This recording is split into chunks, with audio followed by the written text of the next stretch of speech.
এই জন্য মা বোনদেরকেও বলি, কোরআনুল করিমের মধ্যে স্পষ্ট আয়াত আছে, সূরা মুমতাহিনা 28 নম্বর পারায় আল্লাহ তাআলা বলছে নবীজিকে, হে নবী, যেই কোনো ইমানদার নারী মহিলা, মোমেন মহিলারা যদি আপনার কাছে আসে, আপনি তাদের কাছে 6 জিনিসের অঙ্গীকার নেবেন।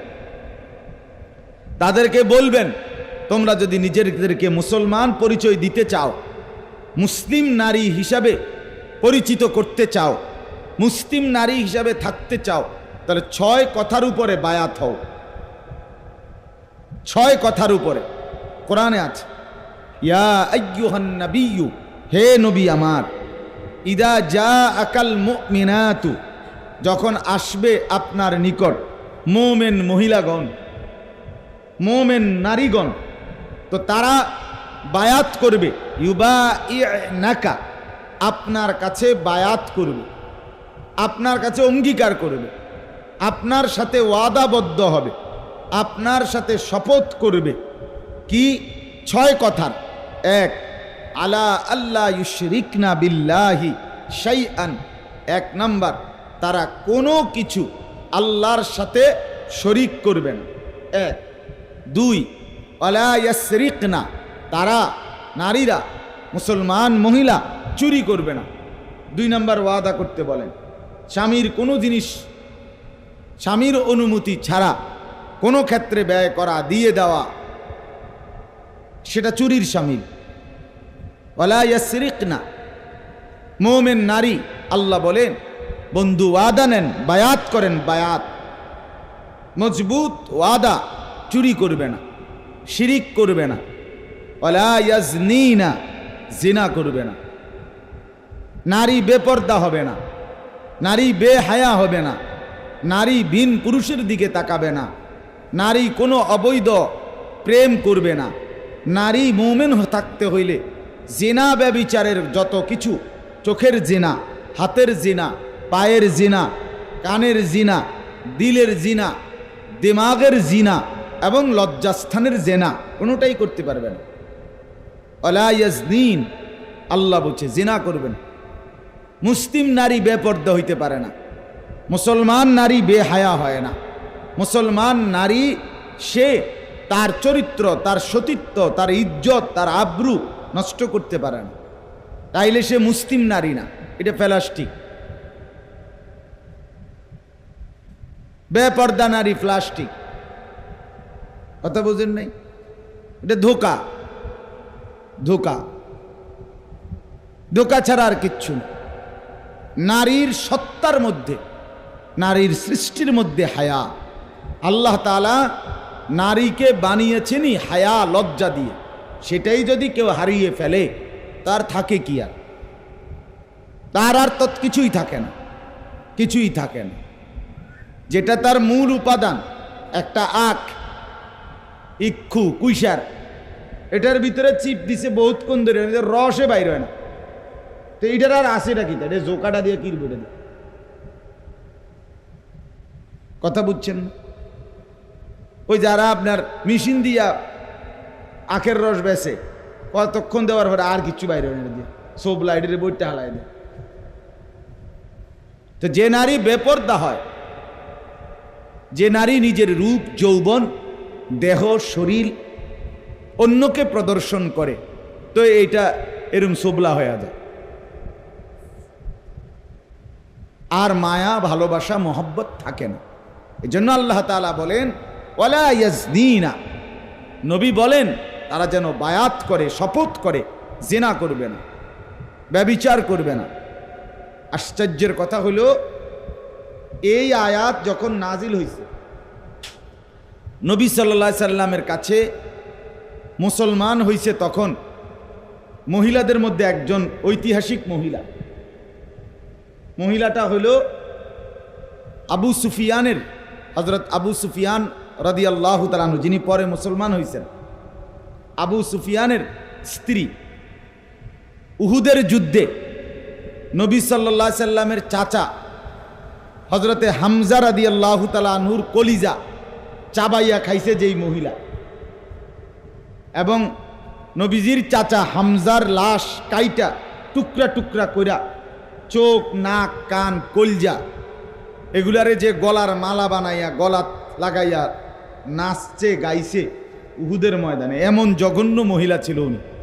এই যাকে আমাদের দেশীয় ভাষায় হিন্দা বলে, মূলত হিন্দ নাম, আকার নাই আর কি। তো যাই হোক, এই হিন্দা নামের এই মহিলা, তিনি এই আয়াত নাজিল হওয়ার পরে তিনি মুসলমান হয়েছে।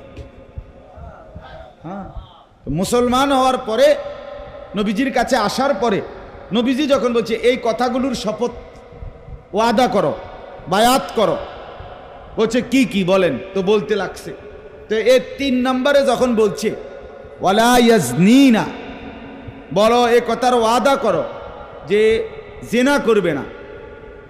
আশ্চর্যের কথা হলো, যেই মহিলা এরকম জঘন্য মহিলা, সেই মহিলা হিন্দ, তিনি বলতেছেন নবীজির কাছে যে হে আল্লাহর রসুল, হে মুহাম্মদ, কোন আত্মমর্যাদা সম্পন্ন নারী, স্বাধীনা নারী, সে জিনা করতে পারে? মানে এটা কি কইলেন আপনি? সে অবাক হয়ে গেছে। তাফসীর আছে, কাফের মহিলা যিনি এত জঘন্য ছিলেন, কিন্তু আখলাক চরিত্র, সে বলতেছে, বললেন কি একজন আত্মমর্যাদা আত্মসম্মান আছে যা, এমন নারী সে জিনা করতে পারে, সে অবৈধ সম্পর্ক করতে পারে? বলেন কি? অবাক হয়ে গেছে। চিন্তা করছেন, কুফরি অবস্থায়ও, বেঈমান অবস্থায়ও নিজের ইজ্জত, নিজের সম্ভ্রমের প্রতি তার কতটা কদর ছিল। আজ মুসলিম নারী, অবিবাহিতা মেয়ে পর ছেলের সাথে প্রেম নিয়ে ব্যস্ত, আর বিবাহিতা নারী পরকীয়া নিয়ে ব্যস্ত। বুঝেন না কথা? বিয়া বইছে যার কাছে, এবারের লগেই সমস্যা, শুধু এমনি রাস্তাতে পারে যাদের লগে কথা কয়, এবারের লগে কথা সুন্দর।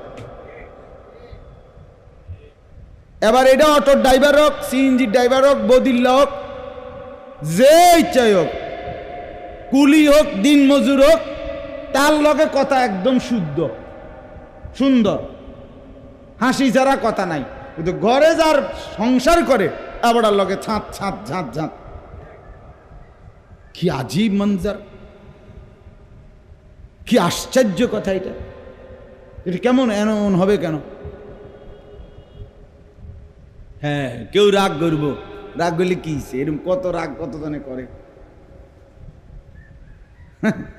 জন্য বললাম, আল্লাহ তাআলা বলেন, বন্ধু ওয়াদা নেন, ওয়ালা ইয়াজনিনা, 3 নাম্বার। 4 নাম্বার, ওয়ালা ইয়াকতুলনা আওলাদাহুন্না, মহিলাদেরকে বলেন মুসলমান থাকতে হলে, মুমিন মহিলা হইতে হইলে বিনা কারণে শরীয়ত সম্মত ওজর ছাড়া সন্তান নষ্ট করবে না। ফিটনেস ধরে রাখার জন্য, হ্যাঁ, যাতে বেডই দেখলে ভাল লাগে রাস্তাঘাটে, এই জন্য আর বাচ্চা নিবে না। শরীর ভাঙ্গা যাবে, মানুষ দেখলে আকর্ষণ লাগবে না, রোডে ঘাটে যে দেখবে তার আর ভাল লাগবে না, এই জন্য শরীর ভাঙ্গা যাবে, এই জন্য সন্তান নিবে না, এই জন্য আর বাচ্চা নিবে না। নাউযুবিল্লাহ। এই জন্য আল্লাহ বলে, বন্ধু বলেন, মুসলিম নারী হতে হলে তার জন্য জরুরি ওয়ালা ইয়াকতুলনা আওলাদাহুন্না, সে সন্তান ভ্রূণ নষ্ট করবে না। এটা বৈশিষ্ট্য থাকতে হবে মুমিন নারীর। মুমিন নারীর আল্লাহর নবী সাল্লাল্লাহু আলাইহি ওয়াসাল্লাম বলেছেন, যে নারীর সন্তান বেশি হয় সে নারী প্রিয় হয়, আদরের হয়, মহব্বতের হয়। তাজাওয়াজুল ওয়াদুদ আল ওয়ালুদ, নবীজি বলছে, যেই বংশে মহিলাদের বাচ্চা বেশি হয়, তোমরা সেই প্রিয়, সেই ভালোবাসার নারীকে বিয়ে করো, ওই বংশে বিয়ে করো।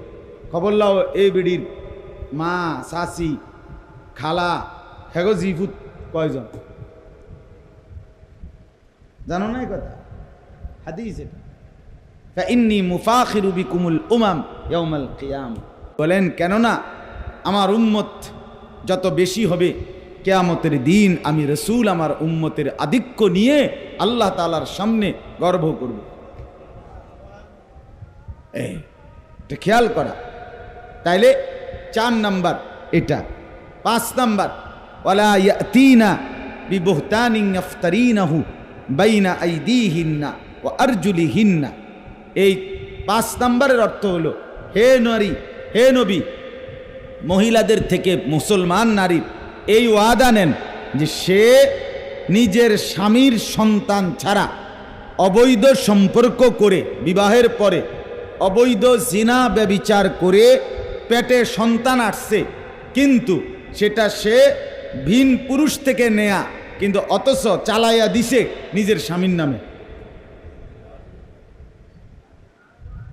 কোরআন বলছে। 1450 বছর আগে কোরআন কত বড় রোগ চিহ্নিত করছে। হ্যাঁ, কত জঘন্য রোগ। অর্থাৎ আল্লাহ তাআলা বলেন, বন্ধু বলেন যে সেই নারী নিজের গর্ভস্থিত সন্তান সেটা যেন অবশ্যই তার স্বামীর হয়। পরকীয়ায় আসক্ত নারী, সে ভিন পুরুষের দ্বারা জিনা ব্যভিচার করেছে, এরপরে সন্তান, তো সেটা যেন নিজ স্বামীর নামে, হালাল পবিত্র স্বামীর নামে চালিয়ে না দেয়। মিথ্যা অপবাদ তাইলে দিল। এটা তো এই বেটার না, এটা তো মিথ্যা অপবাদ দিল। আল্লাহ বলছে এমনটা যেন করবে না। তো এটার আরো বিস্তারিত অর্থ হইল মিথ্যা অপবাদ দিবে না। 6 নাম্বার ওয়ালা ইয়াসিনাকা ফি মারুফিন। এইটা বলার জন্য আমি কথাটা কইছি, মূলত এটা কেন পড়ছিলাম, এই 6 নাম্বারটা কনের লাগে। 6 নাম্বার হলো, হে নবী আপনি এই ওয়াদা নেন। এই মহিলাদেরকে বলতেছিলাম যে মহিলা, আপনারা মা বোন, আপনাদের জন্য জরুরি আপনাদের জীবন সুন্নাত মোতাবেক পরিচালনা করা। এটার প্রমাণ এই 6 নাম্বারটা। 6 নাম্বারটার অর্থ হইল, আল্লাহ বলেন হে নবী সমস্ত মুসলিম নারী থেকে এই ওয়াদা নেন। কি ওয়াদা? যে ওয়ালা ইয়াসিনাকা ফি মারুফিন, যেই কোনো নেক কাজে তারা আপনার সুন্নাতের খেলাফ করবে না, আপনার বিরোধিতা করবে না, প্রত্যেক কাজ সুন্নাত মোতাবেক করবে, সুন্নাত মোতাবেক করবে, নিজের খামখেয়ালিতে করবে না। আল্লাহ বলেন, নারীদেরকে বলেন এই 6 কাজের ওয়াদা করতে। 1 শিরিক করবে না, 2 চুরি করবে না, 3 জিনা করবে না, 4 সন্তান নষ্ট করবে না, 5 মিথ্যা অপবাদ অর্থাৎ পরের সন্তান গর্ভে নিজের স্বামীর নামে চালাইয়া দিবে না, 6 নবীজির সুন্নতের খেলাফ, নবীজির তরিকার খেলাফ করবে না। আল্লাহ বলেন ফাবাইহুন্না ওয়াস্তাগফির লাহুন্নাল্লাহ। যদি এ কথার ওয়াদা দেয় নারীরা যে মানবে, তাহলে আপনি বায়াত করান, আপনি তাদেরকে অঙ্গীকার করান, ওয়াস্তাগফির লাহুন্নাল্লাহ, এবং এই নারীদের জন্য আপনি আমি আল্লাহর কাছে দোয়া করেন, ইস্তেগফার করেন, ক্ষমা প্রার্থনা করেন। আল্লাহ বলেন এমন নেককার নারী, এমন চরিত্রবান নারী, এমন ওয়াদাবদ্ধ নারীর জন্য আপনি যদি হাত তোলেন আমি সাথে সাথে মাফ করে দেব।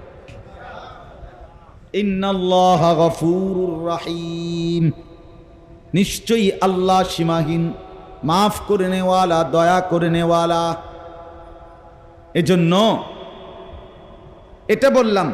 আজকে নাহিদ বলতেছিল, আমরাও বললাম, সুন্নাতের অনুসরণ চাই পুরুষদের জন্য, নারীদের জন্য। আপনারা এই যে কয়জন বাবা চাচা এখানে বসছেন, আপনাদেরকেও বলি, চাচা বিড়ি সিগারেট যদি কারো খাওয়ার অভ্যাস থাকে, তো মুসলমান হলে আখেরাতে যদি যাবেন মনে করেন, যদি মনে করেন মরবেন, কবরে যাবেন, যদি মনে করেন নবীজির সামনে দাঁড়াইতে হবে, তো আল্লাহর দোহাই বিড়ি খাইয়েন না। কোনো বিড়িখোর নবীর আশেক হইতে পারে না। বিড়ি খাওয়াই না বুড়া মিয়া, আমরা যদি 200 বছরও হায়াত হয়, তাহলে আপনি মনে রাখেন 900 বছরও যদি বয়স হয় আপনি কোনো নবীর প্রেমিক না, আপনি নবীকে ভালোবাসেন না। সোজা কথা, একেবারে বাংলা কথা। গাফেল হওয়ার উচিত না। এজন্য চা দোকানে আড্ডা দিলেন, টেলিভিশনে নাচ গান দেখলেন বয়সকালে, মনে রাখতে হবে এটা আখিরাত যে চিনে তার কাজ না, পরকাল যে মরবে তার কাজ না। এজন্য আজকে আমিও বললাম আপনাদের কাছে, আমরা প্রত্যেকেই মা বোনদের কাছেও বলি, ছোট ছোট সুন্নাতের বই আছে, নবী সাল্লাল্লাহু আলাইহি ওয়াসাল্লামের সুন্নাত আমলের বই আছে, আপনি সংগ্রহ করেন, কিনতে চেষ্টা করেন। আমাদের বাংলাদেশের একজন বড় বুজুর্গ আছেন, অধ্যক্ষ মিজানুর রহমান চৌধুরী, মুহিউসসুন্নাহ হযরত মাওলানা শাহ আবরারুল হক রাহমাতুল্লাহর খলিফা, ওনার একটা বই আছে তালিমুস সুন্নাহ নামে, এরকম সুন্দর সবুজ কালারের একটা বই, মোটা, প্রায় 300-350 টাকা দাম হবে।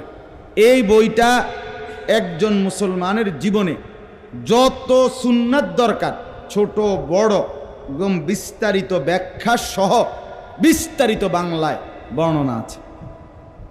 এরপরে পাকিস্তানের বিশ্ববিখ্যাত বুজুর্গ হযরত মাওলানা ডাক্তার আব্দুল হাই আরিফি রাহমাতুল্লাহ আলাইহির লিখিত উসওয়ায়ে রসুল আকরাম, এটা নবীজির সুন্নাতের উপরে লিখিত কিতাব। পাকিস্তান করাচির বিশ্ববিখ্যাত বুজুর্গ হযরত মাওলানা কুতবে আলম আরিফ বিল্লাহ শাহ হাকিম মোহাম্মদ আখতার রাহমাতুল্লাহর লিখিত কিতাব প্যারে নবী কি প্যারি সুন্নতি, প্রিয় নবী সাল্লাল্লাহু আলাইহি সাল্লামের প্রিয় সুন্নাত, এরকম ছোট বই আছে, সুন্দর বাংলায় অনুবাদ আছে এই নামেই, প্রিয় নবীর প্রিয় সুন্নাত। এগুলো পড়া দরকার, এগুলো দেখা দরকার। আমরা সাধারণ মানুষ কিতা করতাম, সব তো শিক্ষা কুলাইতারি না, কিন্তু বাজারে কি কি তরকারি আছে এবারটা কিন্তু জানে, গ্রামে কোন কোন বাড়িত কোন ফ্যাঁস আছে হেবাটা সব কিছু জানে। বা এই খবরের ব্যাপারে এক্সপার্ট, কোনানে ফ্যাঁসটা লাগান যায়, কোনানে গপ মারন যায়, এই কামে কিন্তু কোনো বিশ্রাম নাই। কিন্তু আখেরাত পরকাল ইবাদত বন্দিগি শিখতে বললে সময় নাই, শরীর নাই, বয়স নাই, রোগ ব্যারাম কুয়ানি জুরানি হাজার কিসিমের মানে অভিযোগ, এসব মনে হয় যেন উনি মরবে না। আপনি এই সমস্ত কথা বললে মৃত্যু থেকে বাঁচতে পারবেন? কথা বলেন না। সময় নাই, বয়স নাই, হায়াত নাই, সুযোগ নাই, পারি না, কিতা করতাম, হ্যাঁ, এই সমস্ত কথা বললে মৃত্যু ঠেকাইতে পারবেন কেউ? এজন্য মা বোনদের কাছে বলি, মা আপনারা প্রয়োজনে নিজেরা নিজেদের স্বামী, নিজেদের ছেলে, নিজেদের ভাইদেরকে দিয়ে নবী সাল্লাল্লাহু আলাইহি সাল্লামের সুন্নাতের উপরে কিতাব কিনবেন। আল্লাহ তাআলা প্রত্যেককে তৌফিক দান করেন।